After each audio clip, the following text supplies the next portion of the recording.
here? Who say 750? Do I hear 750? 750 there. $8 over here. Do I hear 9? My dad was a guy that he loved to visit with people, and it was probably the best thing. If there was an auction sale of farm machinery, of livestock and the likes of that, he loved to go. And I started tagging out along with him when I was just knee-high to the cucumber, per se. I love to listen because the auctioneer kind of mesmerized me on how he could handle the crowd and how he could talk so fast and remember so many names. You know, in those days, there was no bidding numbers. Either the clerk of the bank or the auctioneer had to just about know the person's name, and it was a little embarrassing for the banker or the clerk to have to ask, sir, what is your name? It was a little embarrassing.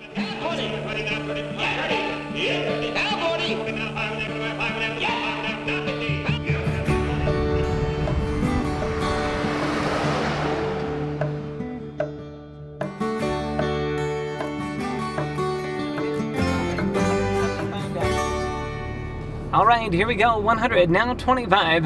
I'm at 125, now 50, now 50, now 75. I look at the values that we were raised with, and there's no doubt we were born with great parents. Their tenacity and work ethic and doing the right thing and being honest and transparent, I think that was the key piece. I mean, we were born in a foundation of very hard work. With that comes a lot of opportunity. I knew as a young person that it would be fun to maybe be an auctioneer. I started telling my wife, because I was farming, when I get the ground plowed and all the corn in and the likes of that, and the beans in the bins and so on and so forth, I think I'll go to the auction school. You know, I told her that for 3 years. And she said, didn't you tell me that last year? And didn't you tell me that the year before and maybe the year before that? She said, maybe you should make good on your promise. Of which I did. I went to the Reese Worldwide College of Auctioneering in Mason City, Iowa. Found out that I didn't like it, I loved it. Our father went to auction school when I was 4 years old, but I don't remember life not being a part of an auction family. I remember at times being with our father in the barn, and he would sell the wheelbarrow, and he practices auctioneering over and over and over, even after being in the business for many years. And I remember doing, engine number 9, that drill as a young child, or 10, 20, 20, 30, 30.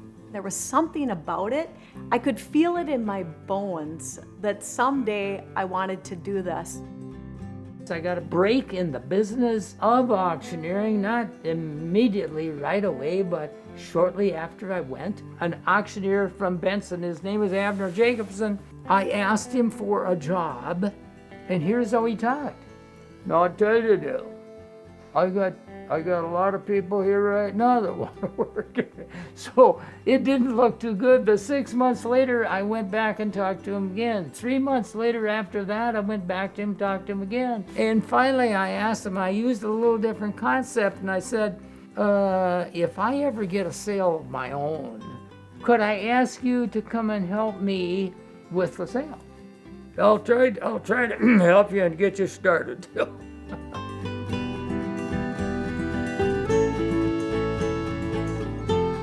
He had such a magnetic personality that everybody wanted to do business with him.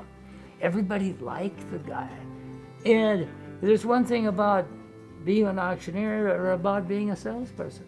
If you're not well liked, people don't want to do business with you. You have to create that system of likability. A guy by the name of Gordon Taylor. He said, if you're going to be an auctioneer, there's 2 things you're going to have. You know what it is? A cane. He says one is a cane and the other one is a hat.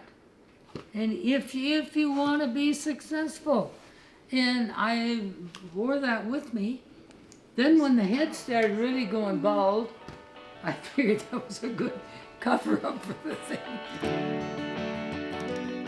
The best compliment that my dad ever received when he was awarded the Hall of Fame title as a Minnesota Hall of Fame auctioneer, one of the auctioneers said, with Dale Flattable, you don't need a contract. His word is as good as gold.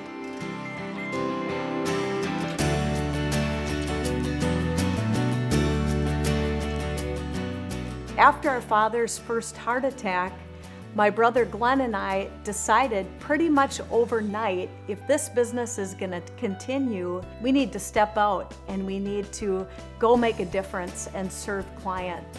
I give the kids all the credit in the world because they've taken the thing to about 4 levels higher than what I had it. But I still enjoy being an auctioneer. Just the fact of catching bids. I go to all sales and catch bids, and not that much bid calling anymore because the kids are quicker and faster and better and gooder. Have you ever heard of gooder? Quicker, better, faster, and gooder. A huge part about auctioneering is very different at a land auction and an equipment auction and a benefit auction. You have to be slower sometimes you have to be faster. It's a real mix based on what audience you're in front of. 150, how many 100 up and a little bit up, 150, 150, 150, thank you, 200, how many 200 up, The real art behind the chant is how can you connect with the audience? Everyone's chant is unique to themselves, but as long as you can be clear with your chant, I think excitement and energy really gets the public excited and really feel that connection with the auctioneer to get them to bid maybe one more time. going twice ahead, sold it for $625, that's for number 14, she's excited. Auctioneering is a role and responsibility that involves not just calling out numbers and not just serving as the referee essentially of prices, but you have to have product knowledge. You have to understand the psychology of sales. Why do people say yes? How to get people to say yes or to purchase something. But it's also building a bond with the audience. It's about creating likability. It's about sometimes entertaining folks. It's creating a feeling of excitement in a room or, at a land auction. It's a balance between art and science.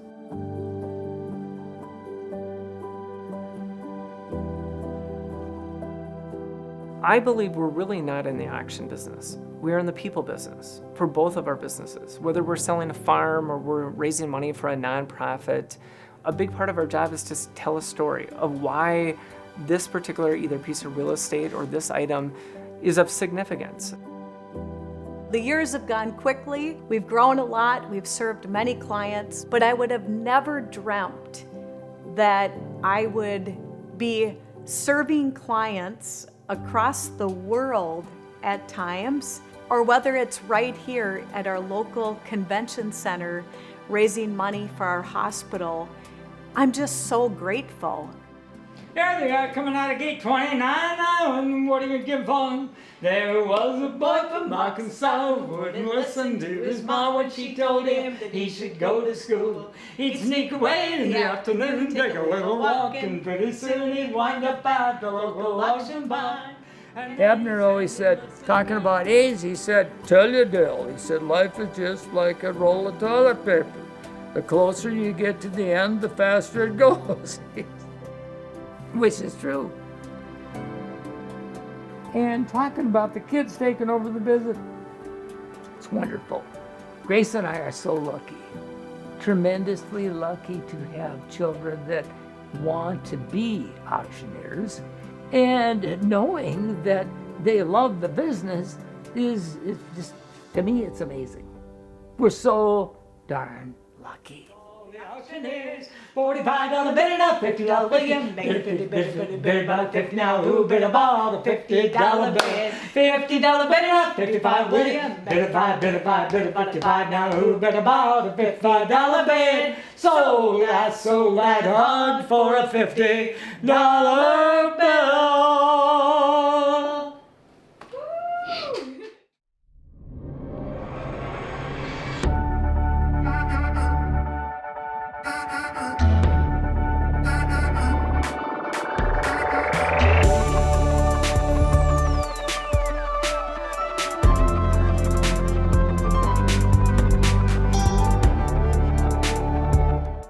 Cards is made possible by the Minnesota Arts and Cultural Heritage Fund and the citizens of Minnesota.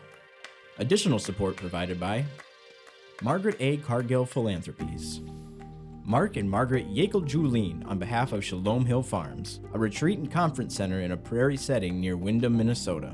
On the web at shalomhillfarm.org. Alexandria, Minnesota, a year-round destination with hundreds of lakes, trails, and attractions for memorable vacations and events. More information at explorealex.com.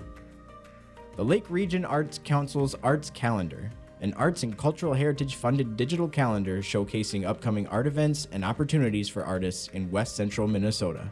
On the web at lrac4calendar.org. Playing today's new music plus your favorite hits. 96.7 Cram. Online at 967cram.com.